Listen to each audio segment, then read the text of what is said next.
Okay, we'll make a start. A very warm welcome to all of you. Croeso cynnes iawn I chi gyd I Prifysgol Abertawe. Very warm welcome to you to Swansea University. For those of you who I haven't met, my name is Mandy Williams. I'm the Faith Manager in Swansea University and the lead chaplain here. And we are here today to celebrate Interfaith Week. This is one of our activities. We're having a very busy week, and I know some of you were with us yesterday for a very successful event over on Bay Campus. We have this evening, and we have some more activities towards the end of the week, which I'll remind people of at the end. But I'm really excited about tonight because when we decided that we would have an event called Women of Faith in Leadership, I thought it would be a really interesting and exciting topic to explore. So I'm really pleased and feel very privileged to be able to chair it this evening.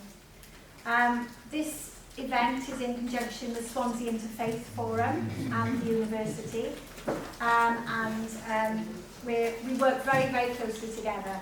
Our emphasis is very much on interfaith work within the university and across Swansea, and so it is really good for us to be all here together this evening. I think it was Mahatma Gandhi who said, "Our ability to reach unity in diversity will be the beauty and the test of our civilization." And I don't think any words would be truer as we are in the world that we live in today. So it's good that we're together and that we're celebrating that unity. So I'm going to introduce you very briefly to our three speakers this evening.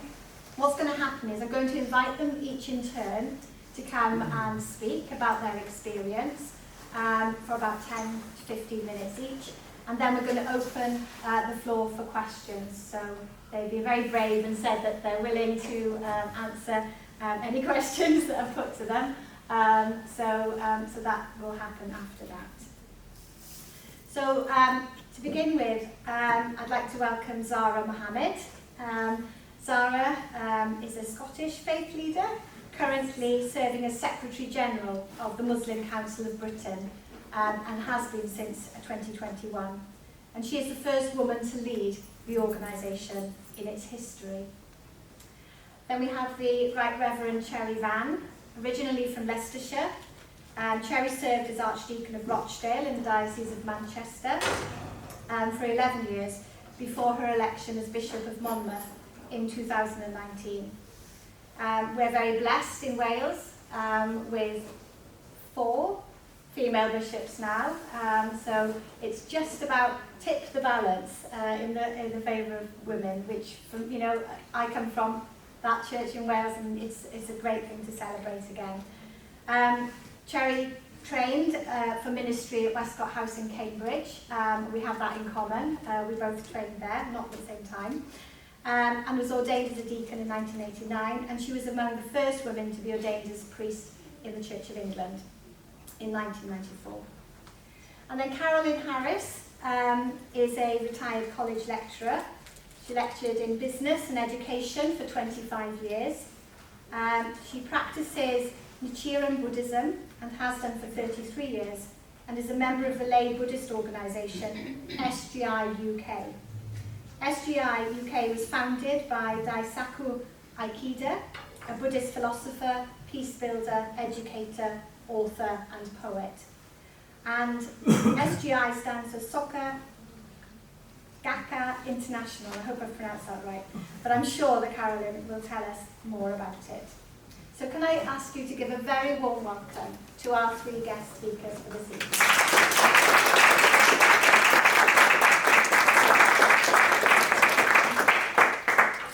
So I'm going to ask Cherry if you wouldn't mind starting, if that's okay with you. That's fine. Lovely, thank you. Good evening, everybody. Good evening. Really good to be here. I've written my script so that I don't waffle, and I get most of my points in within the allotted time. So here goes.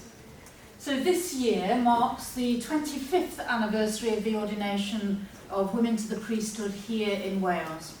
So there's something very fitting about having the opportunity to reflect with you on that experience of women in leadership in the church in Wales over the past quarter of a century and give voice to that experience. The church in Wales now ordains women as deacons, priests and bishops, but there are still barriers and cultural norms that remain to be broken down and challenges that women still face at all levels of the church's life. There are places where our ministry is still not accepted. There are people who still don't recognise the validity of our orders, and there are areas of the church's life that still need to be addressed if women are to flourish as equal partners with men in leadership and ministry. My experience is largely from the Church of England. I was ordained, as Mandy said, deacon in Manchester Cathedral in 1989, when debates around the ordination of women to the priesthood were still taking place, and there was no certainty that women in priestly ministry might ever be allowed. To be ordained deacon then, for all of us, was in a very real sense a step of faith and hope, despite the opposition that we faced. And some of our opposers were of the view that women could no more be priests than their pet dogs. In the year of my ordination to the diaconate, a book came out that was to have a profound influence on the church. It was by Brian Wren, entitled "What Language Shall I Borrow?" The subtitle was "God Talk in Worship, a Male Response to Feminist Theology." Wren was a United Reformed Church minister, and through his reading of feminist theology, he'd come to understand how the culture of a society shapes its religious practices and attitudes. As a hymn writer himself, Wren became particularly concerned about the almost exclusive use of male language about God in worship, which, in turn, he recognised, distorts Christianity and its fundamental message, as well as distorting humanity. For many, this was like a penny dropping. For others, it was dismissed as ridiculous. Of course, referring to all human beings as men and brothers and sons includes women. Of course, we know that very well. Except that we were coming to see that how we refer to things is powerful, and exclusively male language shapes how women tend to think about ourselves and how men think about women in a profoundly unhelpful way. Things have changed drastically since then, but there remain hymns and songs that contain exclusive language, and some churches still use translations of the Bible that are exclusive, and where this is the case, even if only in pockets, lives and attitudes continue to be unhelpfully shaped towards one that is male-dominated. A story in the news recently demonstrates the prevailing culture of the 1990s, even as women were ordained to the priesthood. A plaque was put up in Bristol Cathedral to celebrate the very first women to be ordained priest in the Church of England. The plaque contained the name of the ordaining bishop and the cathedral dean at the time, but there was no mention of the women. They were just not there. It wasn't until a female bishop was appointed to Bristol that the error was noted and a new plaque was commissioned, this time with the women mentioned by name. As had happened so often before, the women who'd been integral to the story had been airbrushed or anonymised out of it. We see this in many of the Bible accounts of Jesus' encounters with women. Many of them are given no name. The widow of Nain, the daughter of Jairus, Peter's mother-in-law, or simply a woman caught in adultery, a woman with an issue of blood, the woman at the well. As in other professions, in the years since being ordained priests and then as bishops, we women have had to find our own voice, both collectively and individually. In the early years, there were no role models to help us. But we were clear that we didn't merely want to ape how men lived out their priesthood. We wanted to find ways of inhabiting the role authentically and out of who we were as women, drawing from our own experience of life and relationships. Arguments against ordaining women, like women are the weaker sex and aren't strong enough, women are emotional and won't be able to cope, women's gifts are more suited to motherhood, child-rearing and looking after the home. These arguments began to be turned on their heads and became, women know what it is to be vulnerable.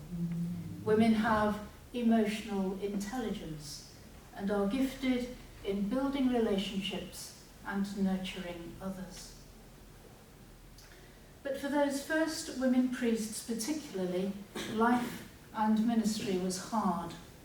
Those who were opposed to the move were not shy in making their feelings felt, nor in continuing to argue for the vote to be overturned. Families were divided. Friends were lost. And even in churches where women were welcomed as priests, there were challenges to overcome. There won't be a single woman priest who in those early years wasn't patronised, ignored, dismissed, interrupted and spoken over. We had to find ways of resisting the resistors whilst remaining gracious, to call out hurtful and ignorant behaviour appropriately, to live out our calling confidently without it looking as if we were simply trying to prove ourselves.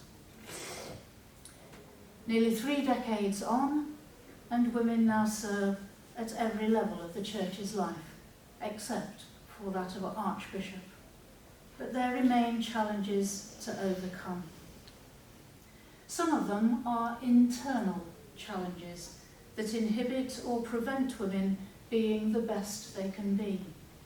One author, Kate Coleman, describes them as sins in her book entitled The 7 Deadly Sins of Women in Leadership. They include limiting self-perceptions, colluding with rather than confronting bad behaviour, and the challenges of establishing appropriate boundaries in a culture that still arguably favours men. Such behaviours, she maintains, are bound up often in unconscious ways and in the church with unhelpful views about women historically, which have been justified through uncritical readings of the Bible. Other challenges are external and can be cultural or structural or simply because people struggle with change. There are women who still find themselves inappropriately questioned about pregnancy or motherhood in the recruitment process, in training and in the appointments process. And how to balance strength and vulnerability can still feel like a conundrum to many women. Strong women can find themselves criticised or complained about in a way that men never or rarely would be. And showing vulnerability can, for some, suggest an inherent weakness to be scorned or trampled on. We have come a long way in the church, but there's still a way to go. And I look forward to the conversation that we will have later and some of the questions that you may have to give to us. Thank you.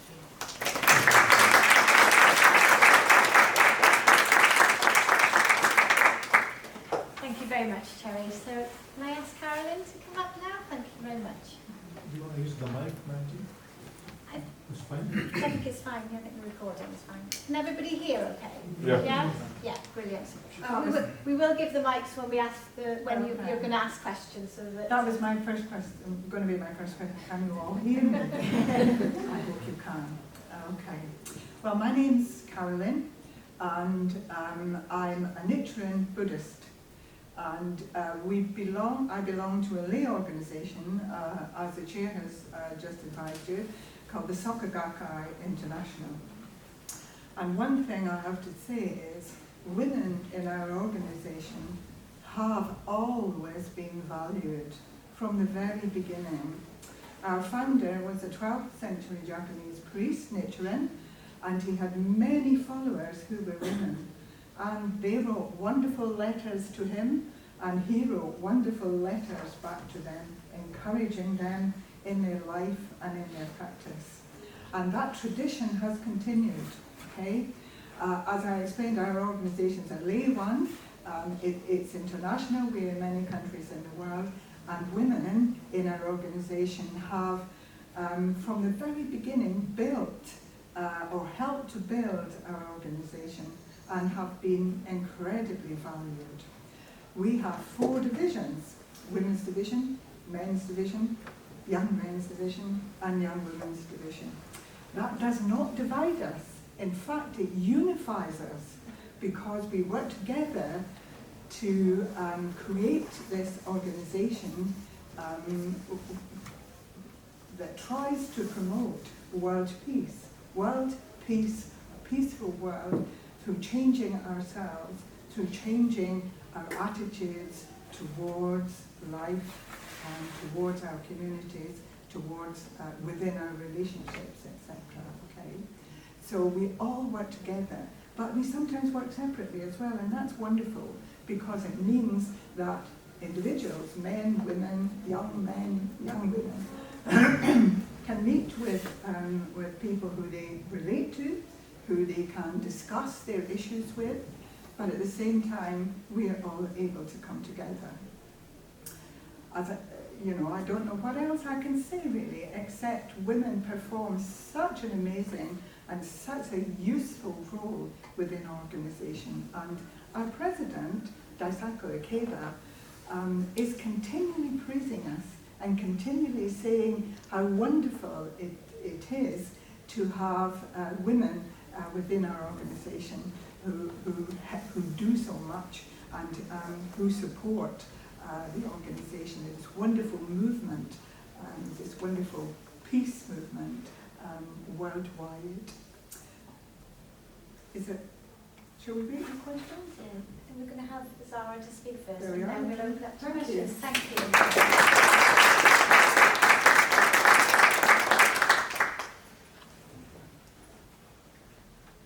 Assalamualaikum. Good evening, everyone, and so delightful to be here, and thank you for the warm introduction and the invitation. It's a Glaswegian accent, just in case anyone's wondering. So my life changed a year and 10 months ago now, when I was elected the first ever female and youngest and first Scot Secretary General of the Muslim Council of Britain. And to give you a bit of perspective on that, what that means, my predecessors averaged around 55 years old, and I was elected at 29. So a little bit of a change from what we're used to. And I was elected in a pandemic, and I was probably elected at a really important moment of change for British Muslim communities. And I remember that kind of afternoon, the election result was released, and I personally didn't think it was going to be that big a deal. Turns out within 1 hour I had become a public figure. My Twitter following had increased exponentially, and the Times, the Guardian, the Telegraph, BBC, Sky, you name it, they all wanted a piece. I was averaging around 9 interviews a day because the world could not believe that Muslim communities, mosques, majority imams, had voted for young women to lead the most largest and diverse Muslim representative body in the country. And funny that you said 25 years, it's also our 25-year anniversary. So also a really important moment for us to reflect on how far we've come and what is it that we're looking forward to. And I remember in the heat of it, and I'll talk about my very notable interview in terms of that experience and challenge. So here I am in my living room. I've just become the Secretary General of the Muslim Council of Britain. I've been on the news, you know, my face is everywhere. People are all calling. And I'm thinking to myself, what have I got myself into?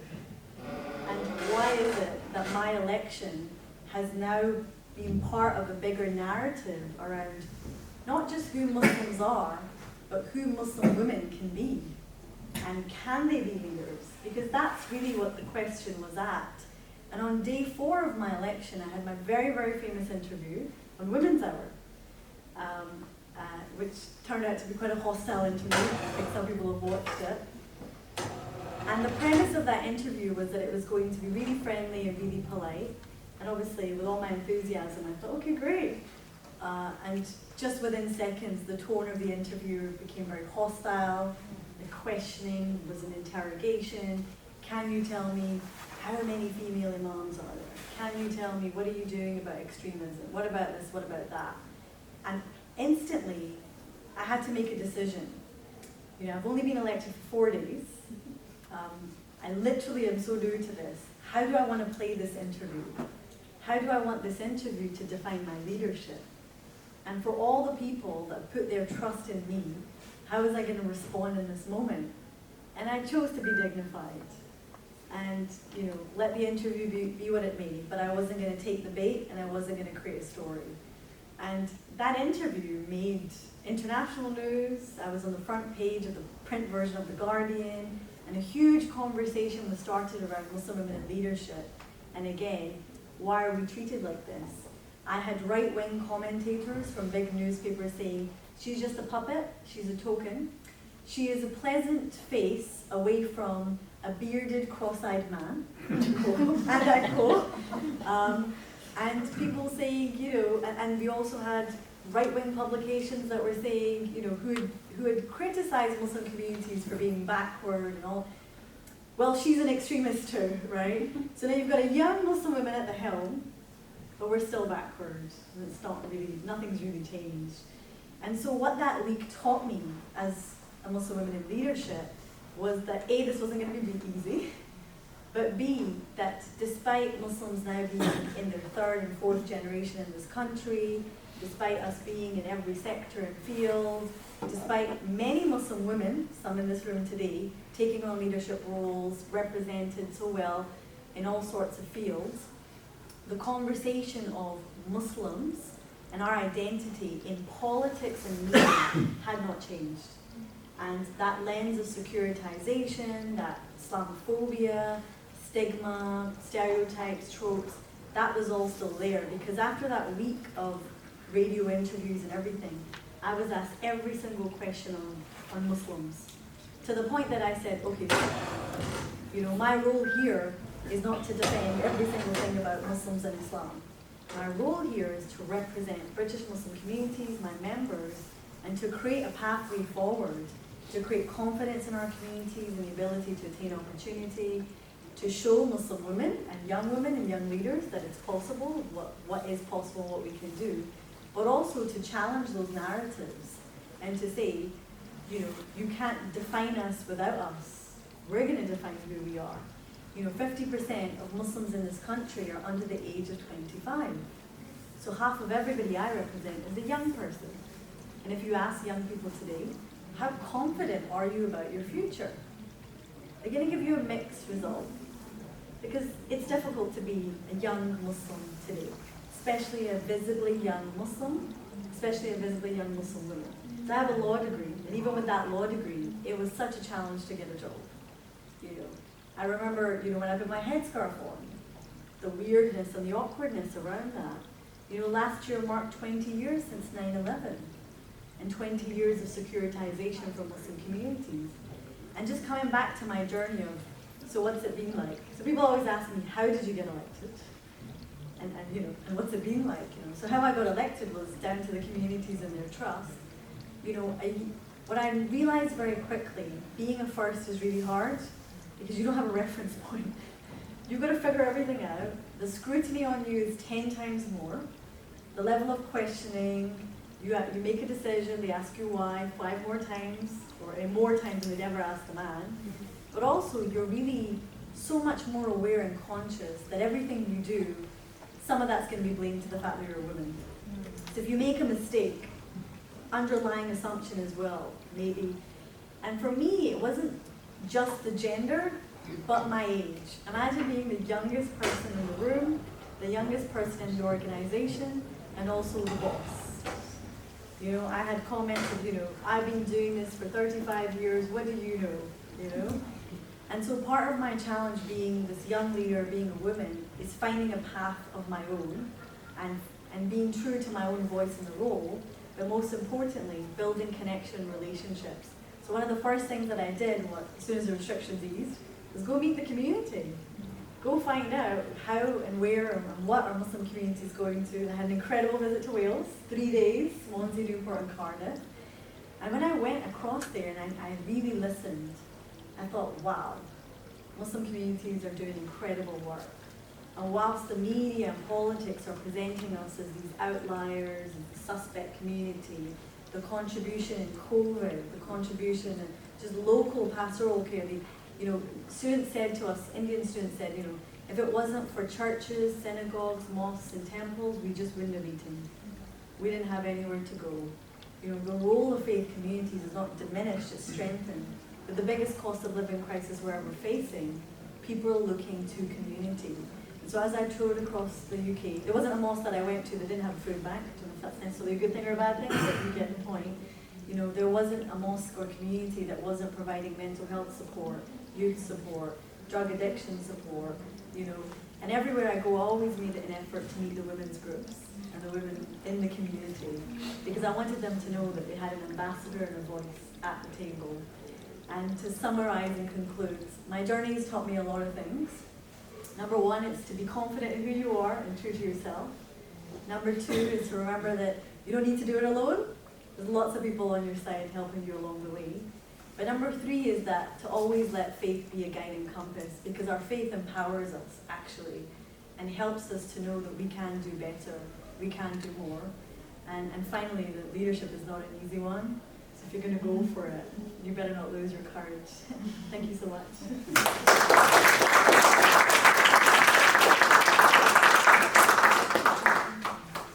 Well, thank you very much to the three of you, and already some sort of common themes coming out there, but also some differing experiences as well, and so that's just really, really interesting. And I think certainly being the first, I think something that resonates with lots of us, and being, not wanting to make mistakes is something else. So I'm going to open it out to you as an audience now. So if anybody's got a question, you can put it to all three of our speakers this evening, or if you've got a specific question for a particular speaker, then please make that known. I think I'm going to give Sheikh Mohsen the mic, not that he's going to give a speech, he's not allowed tonight. I'll sing. I did anyway. But perhaps you take the mic to whoever. So who would like to kick us off this evening? Dr. Sad? You'll have to excuse me if I don't know your everybody's name as well. I just want to ask each of the speakers, what have they done in their faith to stand up to atrocities against other faiths, wherever they could be in the world? Is that clear? Do you want to repeat it, just to give them a little bit of time to think about it? What have you done as part of your faith to stand? Sure. I mean, I think one of the key things that we always do is international human rights, but I want to give a more local example. So the government came out with this legislation on police, crime and court and sentencing bill. And one of the communities that was targeted in that bill was the Gypsy Roma traveller community. And we had a meeting with Liberty who said, look, they don't have any representation, they don't have any lobby, can you say something? And I said, of course, because any community that's marginalised, we should speak up for. And so in that specific thing, we did do a statement for. And the reason that we did it is because when minority communities are attacked, it's so easy not to do anything or not to say anything. But I thought actually it's important for us to show that, yeah, just because we're a powerful lobby for our group, she means that we should also lend our support to others as well. So that was because for them, what they were saying is, if they park their caravan outside a rich, landlord's house, before they'd just be brushed along, now they're criminalised and they can be put in jail. So we just felt it was important to say something. But of course, MCB has a huge track record in international human rights and tackling injustice around the world. Thank you. I think there are two parts for me to this. One is echoing a little bit what Caroline said, which is demonstrating in our own lives, in my own life, that I respect and embrace people from other faiths. So in my time in Manchester, which is probably one of the most diverse cities in the UK, we regularly met with Muslim leaders as Christian leaders, and not so much, and Hindu leaders as well, and demonstrated, we stood in solidarity with one another. And I remember in Ashton when a young Muslim lad was knocked over in a car accident by a white, rather wild young lad. Members of the church went down to the mosque and stood alongside the Muslim community in sorrow and in support. I think in my own role as a public leader, I have a platform, and I try and use that platform to speak out. So in the 9/11 atrocities, I made it very clear that this does not define the whole of Islam and doesn't define all Muslims, and we keep having to say that and loudly.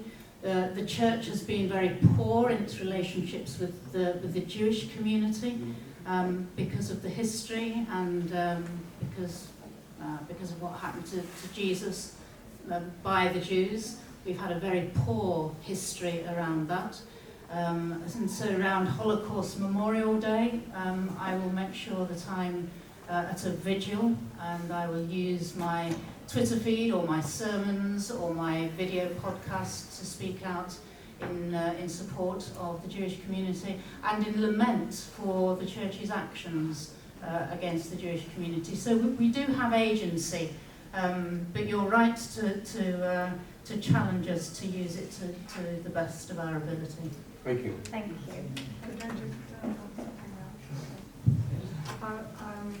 The leader of our lay organisation, every year he presents a peace proposal to the United Nations. And within these proposals, he makes it clear that our organisation stands for the dignity of all life and other faiths, etc.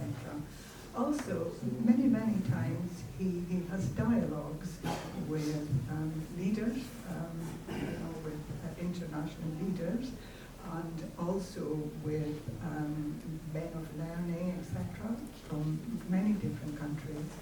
And he makes it clear within these dialogues that we as Nichiren Buddhists abhor any kind of violence against any person. Thank you. Thank you. Thank you very much, and thank you for your question. Oh, sorry. Got somebody else over here, and anybody else? Right, okay, another one. Lovely. Hello, my name is Ashra Khanum. I'm a researcher here at Swansea University. So thank you for your talk today. My question is, can you give an example of one course that you plan to work on in the next 5 years or lead on? Could you give an example of one course, or what is it that your focus will be on going forward in the next 5 years? Wow, 5-year plan? Where do I start? Do you want to take another? I think we should take a few questions. A few Do you want to questions? take a few questions? Yeah. Everyone? Yeah, okay. That's fine. Yes. So there are a couple of people over here who would like to. Yeah, that's true. Assalamu alaikum and hello everyone. Thank you very much for your presentation. My question stands on, I'm a woman of faith and I find myself often in various leadership positions, whether in a personal or professional capacity. And my faith has been a significant part in that journey. So with yourselves, have there been any incidents or any situations where your faith has helped you in your leadership role, and where your faith has been a difficult hurdle, in achieving that leadership role? Does that make sense? Thank you. Okay, we'll take those two questions, otherwise we'll lose, I think, the focus, if that's okay. Who'd like to take So the 5-year plan, it's kind of where do you start, really? I think for me, towards the top of the list is climate justice. I don't think we're taking it seriously enough. It's easy to say, it's what to do, but as a church in Wales, we are committed to becoming carbon neutral by 2030. All our churches are being encouraged to become eco-churches through the Arosha scheme. I don't know whether you've heard of Arosha. It's something, and there's eco-Judaism as well, eco-synagogue or something. So it's making sure that as a church, in terms of its building, in terms of the way its community works, in terms of the way its individuals live out their lifestyles, they are seeking to be proactive in making their contribution towards reducing our carbon emission, our carbon footprint, and helping to save the planet. So that would be at the top of my agenda. In terms of your question, I mean, I'm a gay woman in a civil partnership. The church has been very antagonistic and still is towards LGBTQ plus people. That has been a huge barrier and a challenge for me, and one which meant that for most of my ordained ministry in the Church of England, I lived in fear, which is a hugely debilitating thing to have to live with. It's much more liberated here in the Church in Wales, and I think my faith helped me to hold on to the fact that God made me as I am and loves me as I am and has called me into this ministry. And all God asks of me is that I am faithful to that, and that God will give me the strength to live out my life and my ministry as He has called me to do. That would be my contribution. To be honest. But I think perhaps one of the things that I'm not sure that we in the Sokagake have an agenda as such, but I think very much on an individual level and on an area level, we're very concerned with the abolition of nuclear weapons. That is a huge concern for us, along with the other things that people have been talking about. And perhaps, as I said, our president, Sensei Akeda, he puts forward a peace proposal to the United Nations every year, and that is always high on the agenda.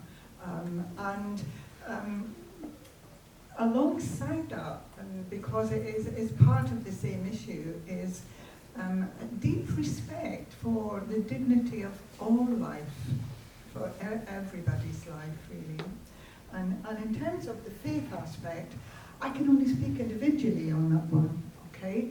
And I've been practicing Nichiren Buddhism for over 33 years, and I believe I can describe myself as a woman of faith.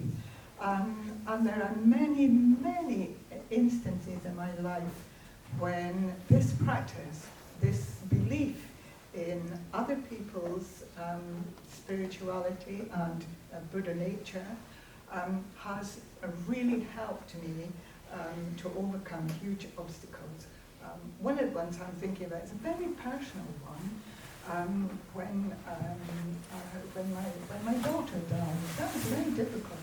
It's very difficult to lose someone young in that respect. But this practice, this Buddhism, teaches that life is eternal, and that we are all connected, past, present, and future. And that particular aspect of my faith on a very personal level has been amazingly helpful to me. I'm going to be a bit philosophical with my answer because I don't believe in 5-year plans. I'm sorry. I think that, you know, in faith, it's not about what the end product is, it's about the effort. And so one thing that I learned about leadership is it's not so much what you do, but who you become in the process of what you're doing. So my goal and ambition has always been to strengthen and build communities, to provide that confidence, aspiration, and collective unity. And so to say, what are you going to do in 5 years, is that's with God. But who do you become in 5 years is the more critical question, because if in doing good work you lose your goodness, then what's the point of the 5-year plan? So I think the aspiration should be built on the character and on the wisdom and the values and the principles that you believe in. But of course, everything that you said I totally agree with. If we can create a better society, then we should. But I think after a pandemic, you know, 1-year plans are pretty good, and I only have 3 months left of my term. Because I asked that question because every time you do a leadership project, you know, they're always, what is your goal in 10 years' time? What is your goal? Nobody knows that. It's a lie. And then in terms of the faith question, I'm also going to be very philosophical, because I think the hardest times are when you're tested the hardest, right? And so faith teaches you to be patient and enduring on points of tests and trials. And sometimes you can't make sense of, why is this happening to me? Why am I going through this? Why is this in this moment? Why is, you know, and especially as women in leadership, sometimes it can be crushing because you can't understand, how do I see a way through? And I think that's the test of faith, which is to be able to hold on to that rope, to keep hope, and to be patient and enduring of the longer term, as opposed to being caught in the emotion of the short term. And I think that's been the hardest, especially sometimes as a young leader, where you want to give your opinion, you need to keep your lips tight and not say anything. Thank you. I think there's a gentleman over there who's been very patient, so I'm going to go there, and then I think. Yeah. My question actually is, I know the times are moving forward. We're coming into very modern times. I'm sorry, can you turn the mic up just a little bit? I'm afraid I'm another deaf. Okay. Again, we are living in modern times. The time is getting even more modern, or however you want to see it. Now we have a new curriculum coming up, as you're all aware, which states on 17 pages that we have genders, but we don't have a man and a woman. So now, as we all believe in God, we know that God created a man and a woman. So therefore my question is, how can a woman voice her opinion or speak as a woman when we have a curriculum and a society which speaks only of genders? So I think there's a big concern that women who are women lose their voice.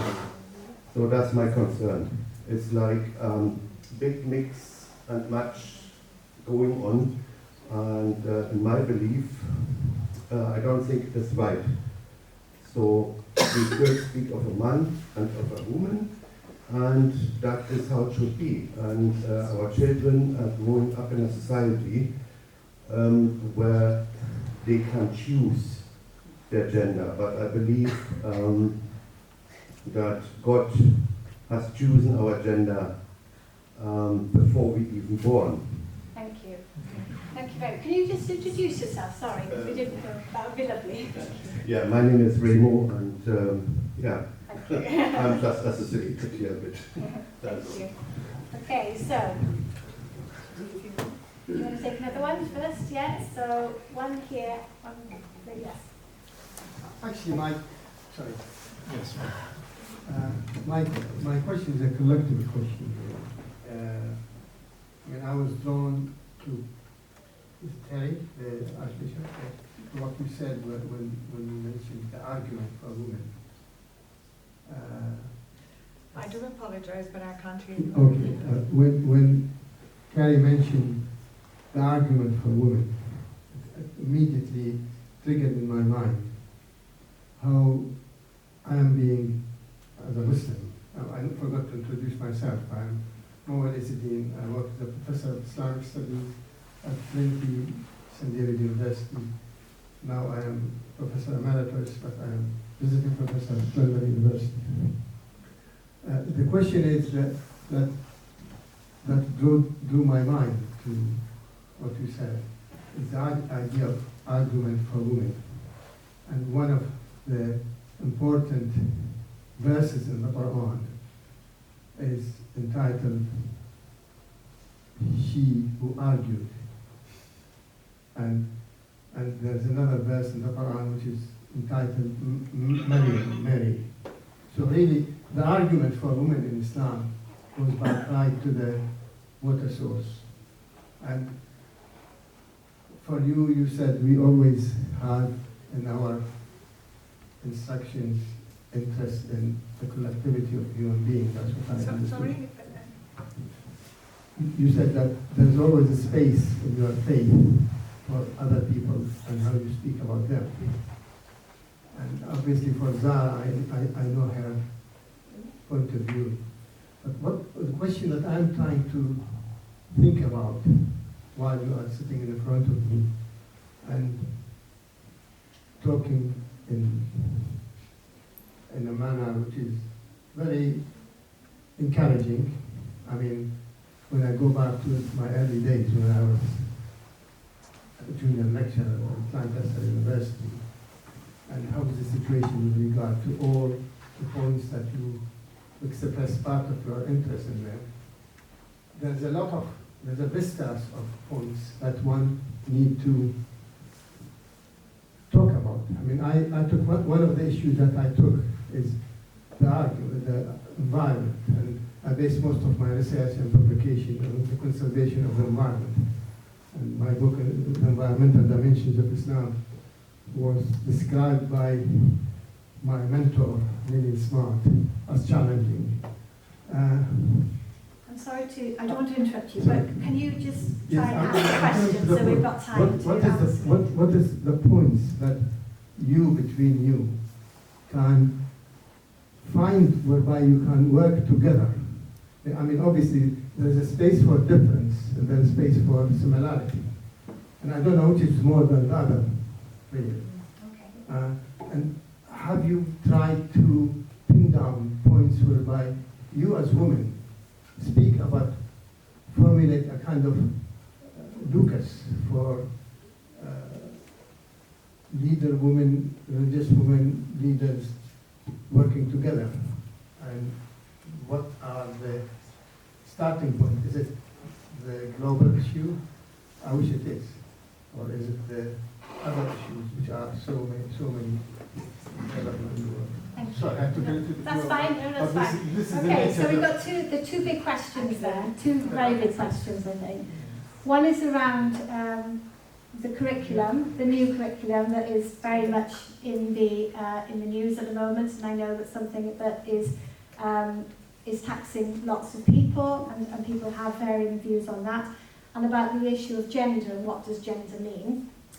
And then the other one is about how can you as women of faith work together in order to further, I guess, women's ministry or women's leaders in our world today. I think that's more or less, yes. More or less. Who would like to go first? Two big questions there. Carolyn, do you want to go have a go? Well, I think the gender issue is a very challenging one, okay? I'm not quite sure how to get into that, right? I believe in the power of everyone, regardless of what they feel about their gender. And I think that is something that we as society have to allow individuals to deal with through their own particular faith. Now, in terms of the faith that I practice, I would encourage someone to pray deeply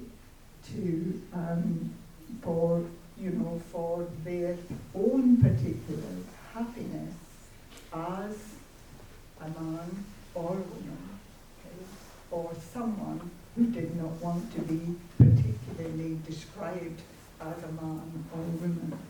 But that is my particular faith. That is how we deal with things. We deal with things on that individual level. And in Buddhism, everything starts with prayer or meditation on that particular issue. And if it was me, then I would be encouraged to pray deeply about it, to resolve it if it needed to be resolved. And if it was something that was affecting me or offending me in other people, then I would be encouraged to do the same.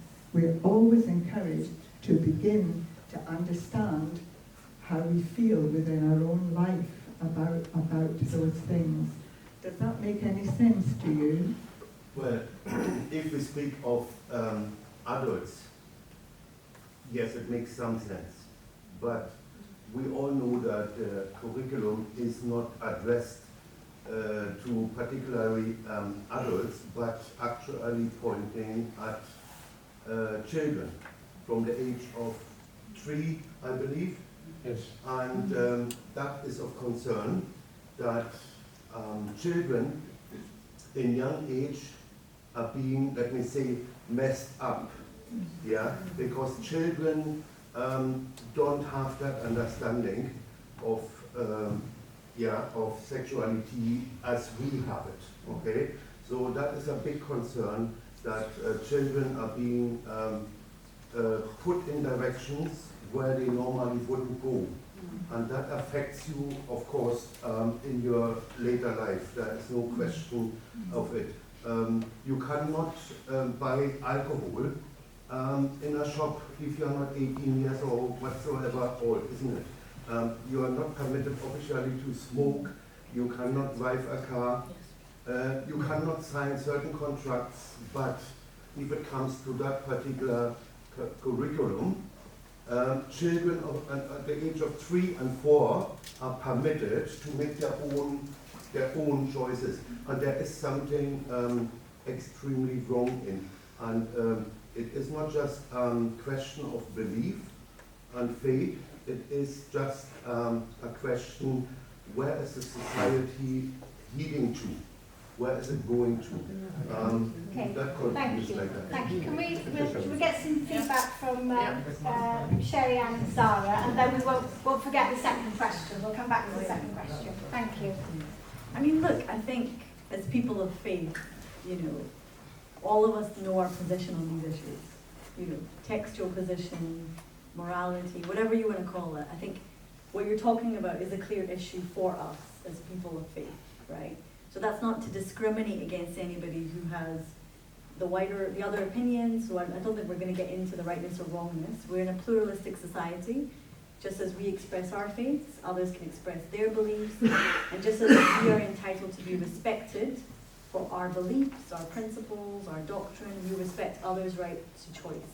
But what you're talking about is the education system and the development of young people. And this is more an issue of politics, policy in society, which is ever changing. And sometimes these issues are more politicized, and it's not questions of what's kind of happened is it's the Convention of the Child, the child should be autonomous over their education. So there's this kind of move away from parenting to the child itself. But in doing so, by taking the power away from parents, there's, as you said, this kind of idea that a child as young as that can really make such informed decisions. And so whilst that's a difficult conversation as faith communities for us to have to now engage with, because often it's too late to reverse that process, or when the window of opportunity was there, that consultation wasn't meaningful.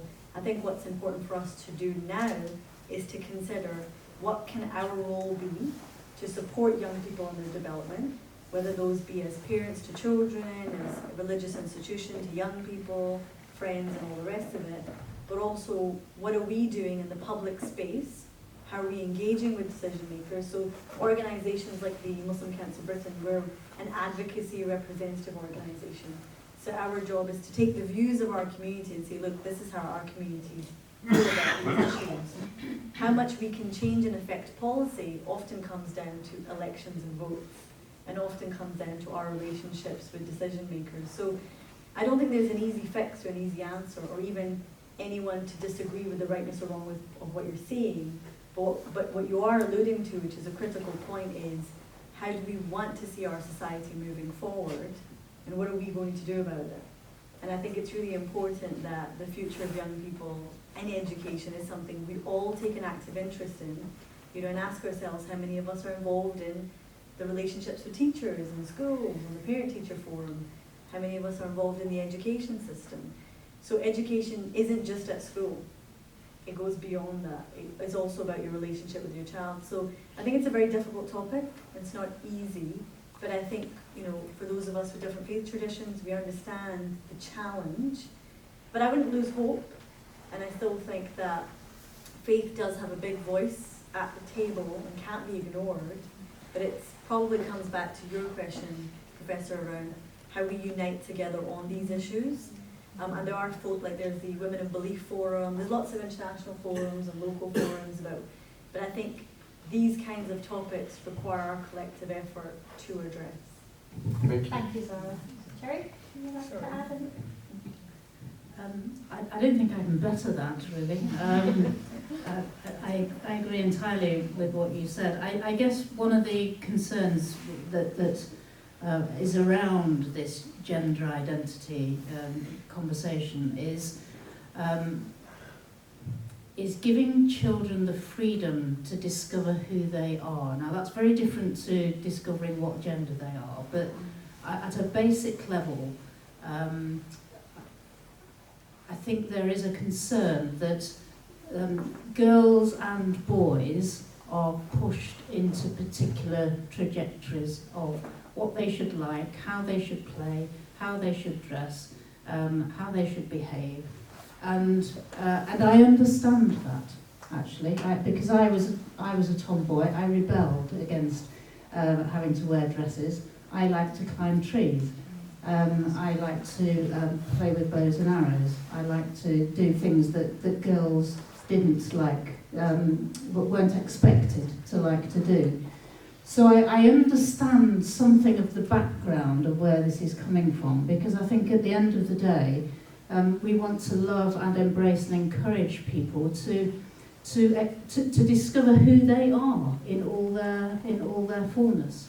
Now that might be a wishy way of answering your question, and I think Zara's absolutely right. It's a massive topic to get into here, but I think if we meet people, be that children or teenagers or adults, if we meet people where they are, accept them, excuse me, accept them for who they are and love them for who they are, then they will have that space to discover for themselves who they are. And at the end of the day, it's a lifelong journey, isn't it? Where we never stop discovering things about us, from cradle to grave.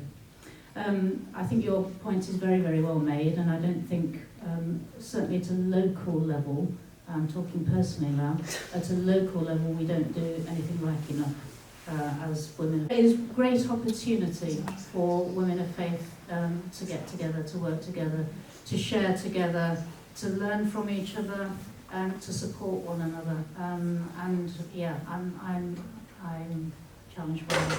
We'll do more for that. Thank you. Carolyn, just one last word then from Carolyn before we have another question. I just wanted to reiterate this idea towards you. Sorry. Yes. You were saying we need to understand each other, and I would like to add to that, we need to understand each other's cultures as well. And I'm talking about respect for everybody, but sometimes it can be challenging if you don't understand what's happening within someone else's culture. So respect then for the individual becomes an idle word. So that's a really good point. And just to add to that point, let's get together and understand each other's cultures as well as each other individually. Thank you. We've got a question over here. Thank you for your patience. Oh, you're welcome. So, I'd like to just introduce yourself. Yeah, so I am Caitlin Pritchard. I am Welsh Indian and I come from Swansea. I also come from a diverse background in religion, so I was a Christian and then I converted to Islam. So having this understanding from both perspectives, I would like to then say, first of all, Assalamu alaikum wa rahmatullah, and also I would like to say, blessings be upon you and blessings be upon you. So my question would be, to you as women in faith, when you've come across these sort of difficulties that you felt with a masculine presence, okay, and the conceptions that we have and misconceptions and misrepresentations that we can have in our faiths. So for instance, in Christianity, as you were saying earlier, there's not, sometimes it can be a bit of a struggle to get our voices heard as women in the church. Now, I for one can fully understand that, as I've been through it in the past. And also in Islam's tendency is that we have this misconception that we are very oppressed as women by our men. Now, these are two factors. One is sort of not so open, I would say, for people to have an understanding in the public. And the other one is very much smeared a lot out there. So in Islam, we hear a lot about that. And in Christianity, for instance, we don't hear enough about it. So my question would be to the both of you and all of you is, how do we then recognize these difficulties that all of us are facing equally to combat them equally? How would we work together to combat this area? And that's what I would like to say. Thank you. Should we take one more? Do you want to take another one? Yeah, okay. These women are good at multitasking.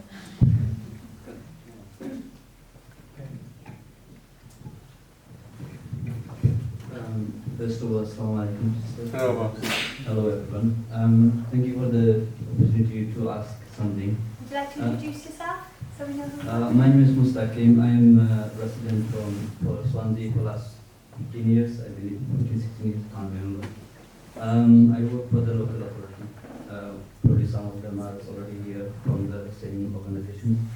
My question is, I agree with the brother who said the asked question about the curriculums. It's very difficult to answer, and also there's something that we need to probably come together and challenge probably in future.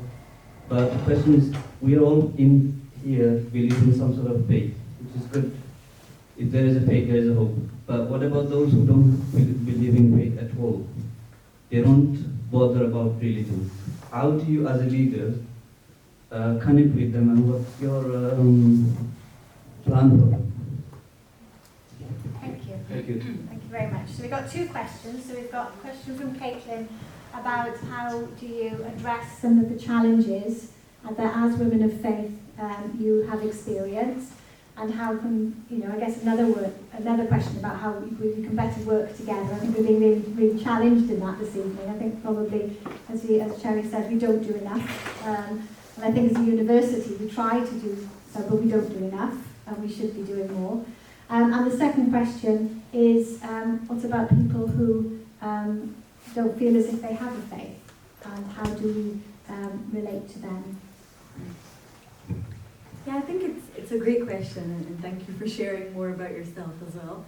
But I think, you know, the reality in some ways is, you know, when you're a first, you're figuring out your world and how to be in it. And so you're not talking to others. And actually, when I got elected, I did speak to other interfaith leaders and female rabbi, all sorts of different individuals. But the reality is, leadership is a very lonely journey. So whilst you would endeavour to say, how do I do this? You're the first person in your role, and there's nobody else who can possibly comprehend how to cope. And so what you tend to do is you have a kind of advisory board all around you in different places you go. And what I think is really heartening is, you know, when we come together in events like this and we hear each other's stories, each other's pain and healing and hopes, that helps a lot. But I think the reality is that we don't not do it because we don't want to, but it's because in some ways in our own world we're overwhelmed by the journey that we have to seek. So can I give anybody else advice when I am just at the start? You know? And so, but I understand that actually today's been really enlightening for me to hear actually about your respective journeys and what you've overcome. And I think part of it is about amplifying our stories and sharing them, because what you'll find is you're just bracketed as the female leader, but actually you're the leader. Actually, your story is not to be. I remember I was invited to the G20 Interfaith Summit, huge summit. And what panel did they want to stick me on? Can you guess? Women in faith. And I said, sorry, if you want me to come, I won't be speaking on that panel. I'm the leader for men and women. I was elected by men and women, actually majority men. So if you want me on a panel, you better sit me on a different one, otherwise I'm not coming. So in the same account, I don't want to be bracketed as a female leader, because I'm not a leader for females. I'm a leader for everybody. And actually, the more you try and bracket me, you know, I better lean on this lady. And no, actually, in my world, I'm with men. And so my confidence to lead all is the confidence that I need to have to do my job effectively, to be able to go into a male-dominated space, lead a crisis communications meeting at 10 p.m. after this terror attack, or go into the room as the youngest person there and say, right, this is the plan. So actually, in some ways, being bracketed in this female-woman space is not helpful, because again, you're like, oh right, you know, all these ladies, and you know, we're in our own little group. No, I'm in the mainstream. Otherwise, you'll make the same mistakes that men made. Exactly. When they were leaders. So you put me in that Throughout bracket. history. So anyway, so it's the nature of the beast, and that's when I realised that I can't play to that. And actually, being a woman is great, but that's not what I'm here. It's just a bonus point. I was elected to be the leader. And on the point around people of no faith, well look, we live in a society where people believe in lots of things and nothing, but we work with everybody. So when we're tackling issues of Islamophobia, I'm not saying, well, what's your faith? Are you sure? The Quran says there's no compulsion in religion. So we're not duty bound to check people's philosophies. We know there are believers with terrible behaviors. There are believers who in some ways are worse than the people of no faith. Because being a good human being is intrinsic to our nature, having a good moral compass. You know, outwardly they might be very religious, they might be praying, but that doesn't mean that they are a good human being. So our faith teaches us to look beyond the outward and to work with everybody. As nations and tribes, we made you to get to know one another. So actually, what is in the heart, only the Creator knows that. I might claim to be a Muslim. What do you know, right?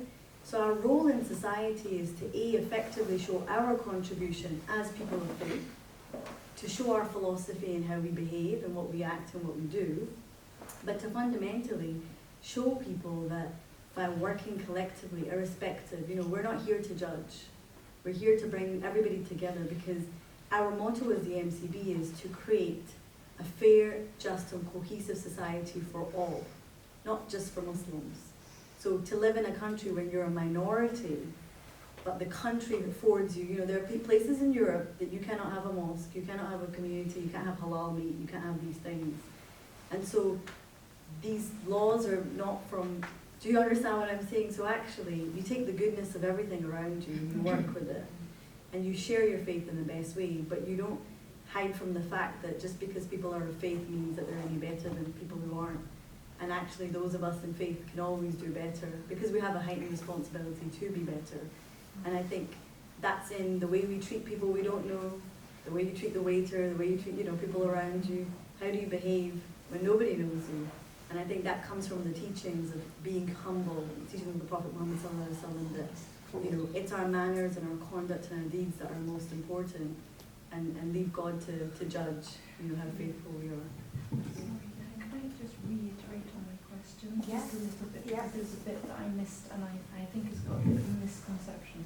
So basically, what I wanted to hit on was actually the male side of things that you've experienced. So for instance, in Islam, there's a tendency of an ideology put out there, for instance, that male are very oppressive, and we see that in today's society. Sometimes we hear from certain areas of our public, but this is their preconceptions Yeah. that they have. So for instance, as a Christian lady, you would have obviously heard of these preconceptions that are made of the Islamic faith. Now obviously I believe that this is nothing to do with the faith, and it's down to oneself and how they are. And for instance, the same vice versa, it is, for instance, the male dominance in the church would be down to themselves and not actually in the faith itself teaching. So for instance, what my question would be is, how then, when you witness these things out in the public about it being oppressive, men oppressive, but actually there's no texts to say that in the Quran that the men are in this way, it's just naturally human fault, for instance, okay? And for instance, in the Christianity belief system, that there is a lot of oppression that goes on for our women when we really want to get out there and do some leadership and teach what we believe in and we preach. So understanding these things, and for instance, for yourself, it's not so openly known that this is happening within the church's systems, but it is very openly known in our Islamic society that this is how others have a preconception. So my question would be actually, how are we going to, from both sides, combat these issues? So for instance, you're being aware that in Islam, this is the preconceptions that people have, but it's actually nothing to do with the belief system. And the same vice versa from an Islamic point of view, us not realizing enough and not having much understanding of what's going on in the church because it's not so publicized. How then are we going to combat that situation for our fellow people of belief? And so it'd be, how would the two of you come together then to solve these issues? That would be my question. Sorry, it's a very complex sort of thing. I think it's talking to one another, isn't it? It is. It's having conversations, it's meeting, it's sharing. But how to change the public's, How to, yeah. you see, so coming from your understanding and how you can make a change for the Islamic societies. You need to have your own BBC.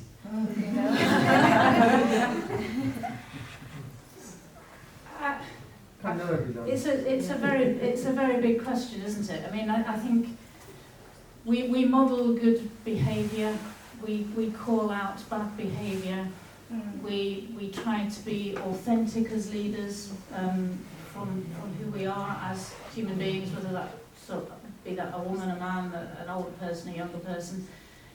We try and be authentic and don't copy or ape or pretend. So there's something about authenticity. There's something about, I don't know, I guess just living courageously. Yeah. So like hitting upon that, I would say like, for instance, your answer now, how then would you be able to, for instance, if you were to put a program out there saying, trying to raise awareness that these are not oppressed. It's just personal belief system of that person's whatever they are facing. And then also say, for instance, us as Muslims, we would then highlight also your issues, for instance, in the church that you're facing. We're back to working together, aren't we, actually? It's about dialogue, isn't it? So that's what I want to know is how would you then make podcasts, BBC programmes, writing a book. No, not to the BBC.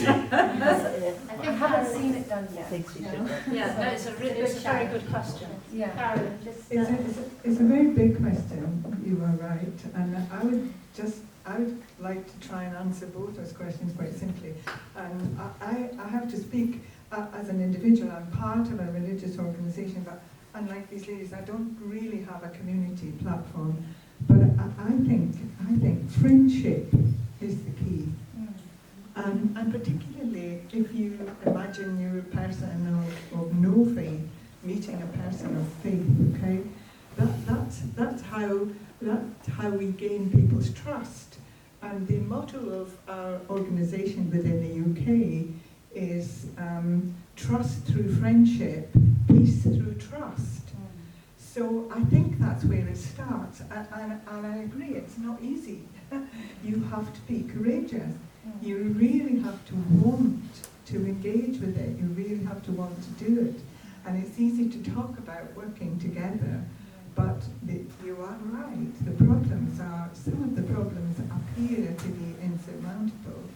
But I've discovered that, insurmountable problems are, once they are surmounted, they're the ones that make you stronger, really, aren't they? They're the ones that give you the resolution. They're the ones that help you to resolve the difficulties then. So, thank you. I think if I can just answer this gentleman's question, because I agree with Zara. We work with anybody and everybody.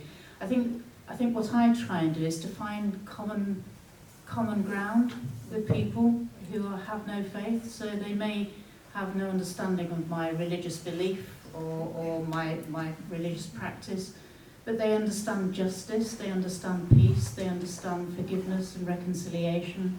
And those things, can be bridge builders, I think, between people of faith and people of no faith, because those values that about being a good human being, about creating good society, healthy society, where everybody can flourish. People understand that language.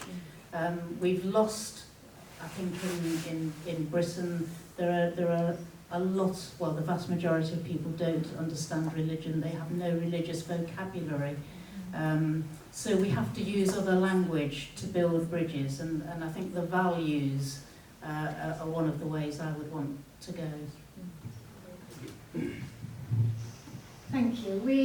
It's 5 to 8, and we've promised to finish at 8 o'clock. And I've asked Dawn, as the chair of the Swansea Interfaith Forum, to come and just say a couple of words of thanks at the end.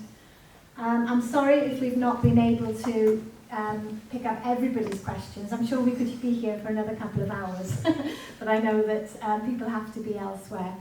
I've certainly learnt a lot this evening, and have been very, very encouraged by the conversation being of such diversity, but actually of such unity as well. And I think we have so much, whenever we have interfaith dialogue, we always come away saying how much we've got in common. And how it shouldn't surprise us, but it always does. And thinking, actually, we've got far, far, far more in common than we have that separates us and that distinguishes us. And I think that's really to be celebrated, particularly in this year. And one of my takeaway things this evening is when somebody asks me for a 5-year plan, which they do, I have got a brilliant answer. So thank you very much, Zara, for that. That's fantastic. So I'm going to ask Dawn now to come and have a vote of thanks on behalf of the forum.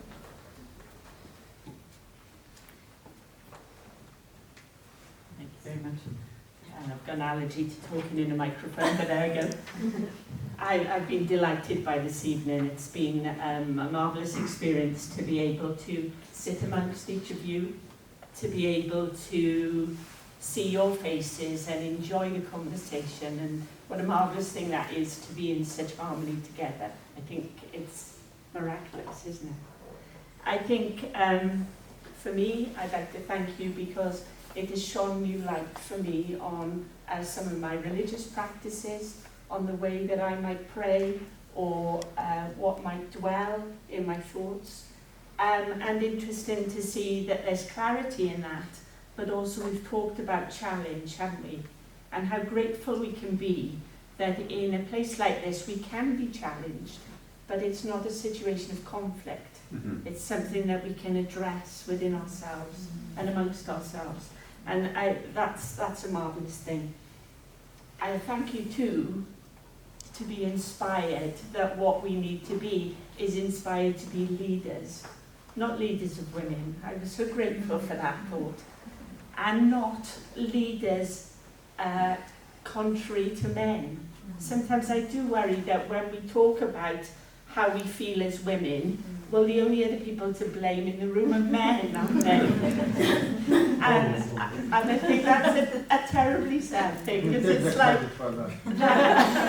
that isn't what we're saying, is it?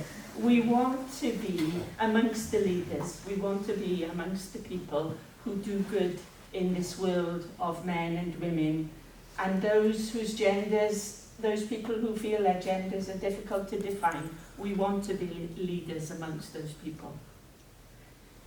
I thank you too that we will have heard positions that are contrary to our own position, and some of those things, as I say, will have challenged us and may still sit uncomfortably for many years. But I'm thankful this evening for an opportunity to do that. So thank you to each of you, and to each of you for being involved and for your questions today. Thank you.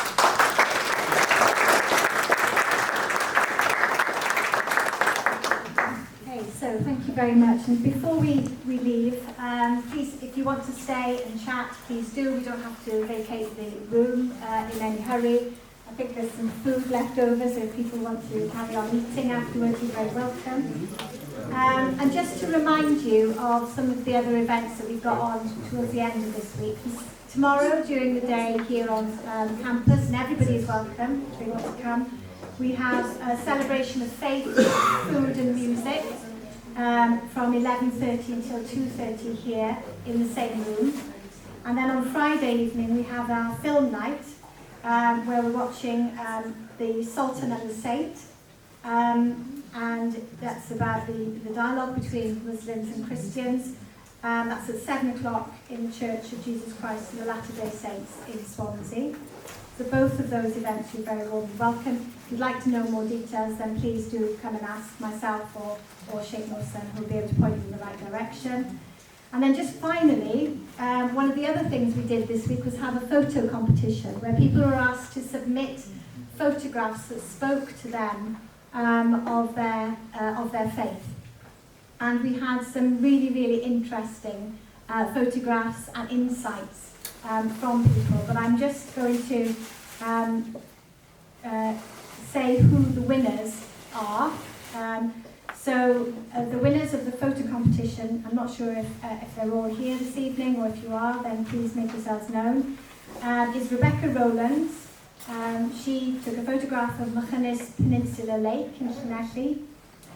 Hassan Amar and took a photograph of Sheffield Amphitheatre. Tariq Hanif, Trevor in North Wales, and Seema Ahmed of Aberystwyth Beach. So quite different photographs, and what we're going to be doing is to be sharing those across our social media channels, both ourselves within the university, the forum, and the council, so that people can see them and hear as to why those photographs were taken. So congratulations to everybody who took part in those photographs and who won particularly those 4 winners. Thank you.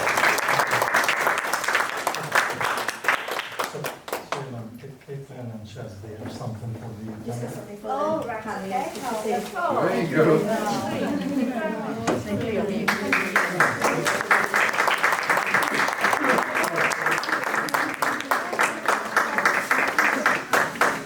thank you very much, everybody, and have a good evening. Thank you.